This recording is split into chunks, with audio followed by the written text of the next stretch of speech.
السلام علیکم د جے کې پښتو ټي وي سره زم جانداد خان. نن زمونږ ګرانو مینوالو په یو اهم ټاپک باندې خبره ده. هغه څه شی دی تاسو ته په دې سکرین ریکارډینګ باندې چې کوم دی دغه ویډیو شو کیږي تاسو یې لږ غور سره وګورئ. دا د یو ایسو والا انسان دی چې د موټر په شیشه باندې دی ماشاءالله لیکي. خو د لاس هند رائټینګ وګورئ او د لاس چې کوم دی اخکولا وګورئ چې دی د الله پاک نوم ده. قربان شم د دې ماشاءالله نوم له دې سونه ښکلا ورکوي. خو موږ چې څونه د دې انسان یا د دې الګ تحقیقات وکړو خو د دې اول پوینټس دا ښکاره شوي چې دا ذهني توازن بیمار دی. خو چونکې دا بیمار نه دی، دا غریب چې کوم دی د ایسو نشې خراب کړی دی چې زمونږ په پښتو یعنی مورنۍ ژبه کې یا د کلیواله سیمه ژبه کې چې کوم ورته پوډري ویل کېږي.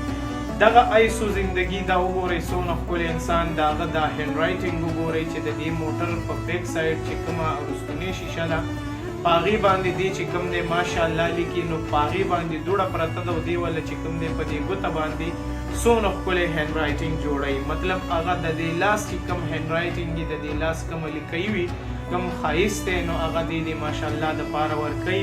نو پیله کې خو یې لیکلي دي ماشا او بیا چې دا الله رب العالمین نو دا الله پاک چې کوم نوم لیکلو یعنی ماشاءالله نو هغه الله پاک نامې مبارک له هغه اسم مبارک له ډیره زیاته ښکلا ورکوي. دی ورته ډیر ښایسته په سور کې ولاړ دی، ډیر ښایسته په سوچ کې ولاړ دی او دی هم دا مارد د علامې نه چې کوم دی ښایسته هغه ښکلیوالی ورکوي.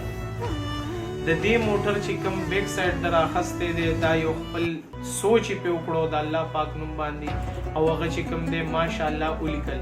نو ګرانو عزتمندو صرف زما د دې میسج پیغام دا دی چې د هند رائټینګ ته وګورئ او بیا دونه ښکلی پاک نوم لیکایې ته وګورئ او بیا د داسې ښایسته ځوان د ځوانۍ ته وګورئ چې دا په څه باندې تباه شوې ده. دا صرف اور صرف چې کوم ده په هیروینو او په آیسو یعنی مونږ چې ورته پوډر وایو یا ورته غیر منشیات چرس پوډر اپیب نو په دې باندې د دې انسانانو زندگی تباه شوي.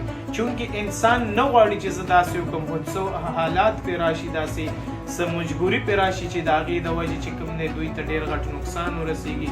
نو برای کرم چې داسې خلک چېرته وینئ نصیحت ورته کوئ یا داسې خلک چې پیله سټپ دوی په دې نشو منشیاتو کې اخیستی وي نو تاسو مهرباني وکړئ یا لږ سیټ ته کوئ هغوی باندې پابندي ولګوئ چې د دې شي نه منې شي او خپل لایف خپله زندگی بچي. د دې منشیاتو خلاف اواز اوچت کوئ، دا منشیات ختم کوئ چې یو داسې نوجوان چې هغه لیکئ زما ډېره خوښه شوه. دې سکرین باندې تاسو ته د هغه ویډیو مکمل شو شوه.